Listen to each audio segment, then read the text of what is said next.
Assalamualaikum warahmatullahi wabarakatuh. Pada kali ini, kelompok kami akan melakukan presentasi tentang pembenahan rute pada metode Capacity Restraint Assessment. Next. Selanjutnya, anggota kelompok 8 beranggotakan Tania Helmalia Agusta, Diva Olianaja, dan M. Septian Abstofil. Pendahuluan.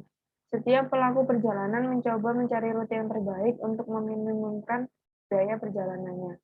Dari beberapa rute alternatif, akhirnya berakhir pada suatu pola rute yang stabil setelah beberapa kali mencoba. Jika setiap pelaku perjalanan tidak lagi dapat mencari rute yang baik untuk mencapai kondisi zona tujuannya, maka kondisi ini dikenal dengan kondisi keseimbangan jaringan jalan. Dalam pembebanan rute perjalanan terdapat beberapa inputan. Yang pertama ada data ODI atau matriks asal sampai tujuan perjalanan. Yang kedua ada jaringan jalan, ada volume, panjang, lebar, dan kendala. Yang ketiga ada fungsi keandalan jaringan, dan yang terakhir ada data jalan tol. Selanjutnya akan dijelaskan oleh rekan saya. Selanjutnya ada setiap modal memiliki tahapan yang harus dilakukan secara berurutan.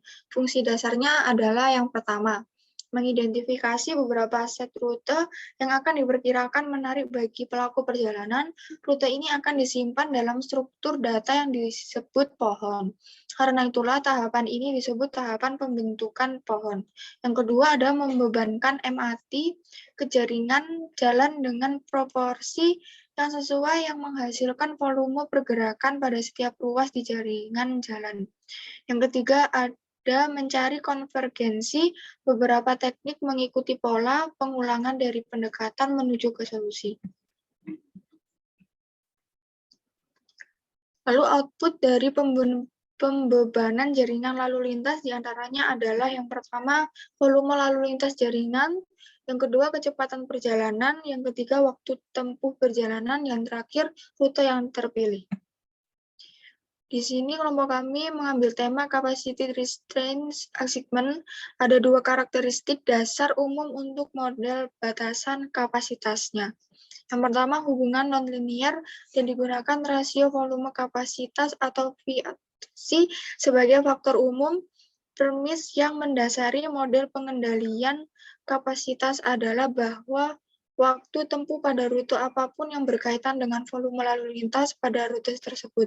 Hal ini analog dengan kriteria tingkat pelayanan, di mana LOS berkaitan dengan VAC rendah dan kecepatan kendaraan lebih tinggi. LOS tingkat E sama dengan V atau C sama dengan 1 merupakan batasan kapasitas. Lalu fungsi tundaan dalam Capacity Restraint Assessment. Fungsi tundaan berguna dalam menentukan beberapa tundaan atau menit yang terjadi akibat arus lalu lintas yang lewat pada suatu ruas jalan dengan kapasitas tertentu. Persamaan yang digunakan BPR tahun 1964. Berikut persamaannya dengan penjelasan TA sama dengan waktu tempuh pada ruas jalan A, T0A adalah waktu tempuh pada ruas jalan A pada kondisi FS, VA sama dengan arus lalu lintas pada ruas jalan A, CA sama dengan kapasitas pada ruas jalan A. Selanjutnya akan dijelaskan oleh rekan saya. Selanjutnya algoritma dalam Capacity Restraint Assessment. Di sini ada dua, itu memulai dan proses literasi. Yang pertama itu memulai dengan T0, yang lalu melakukan pemilihan rute dengan metode alternate. Di sini yang 03 tentukan nilai TA. Selanjutnya hitung nilai T yang baru yaitu dari 0,75. Selanjutnya proses literasi. Lanjutan dari yang kembali ke langkah nomor 2 dan lalu lakukan sampai beberapa kali literasi, kemudian arus lalu lintas di setiap link dirata-ratakan. Next. Nah, berikut contoh soal. Di sini ada beberapa soal.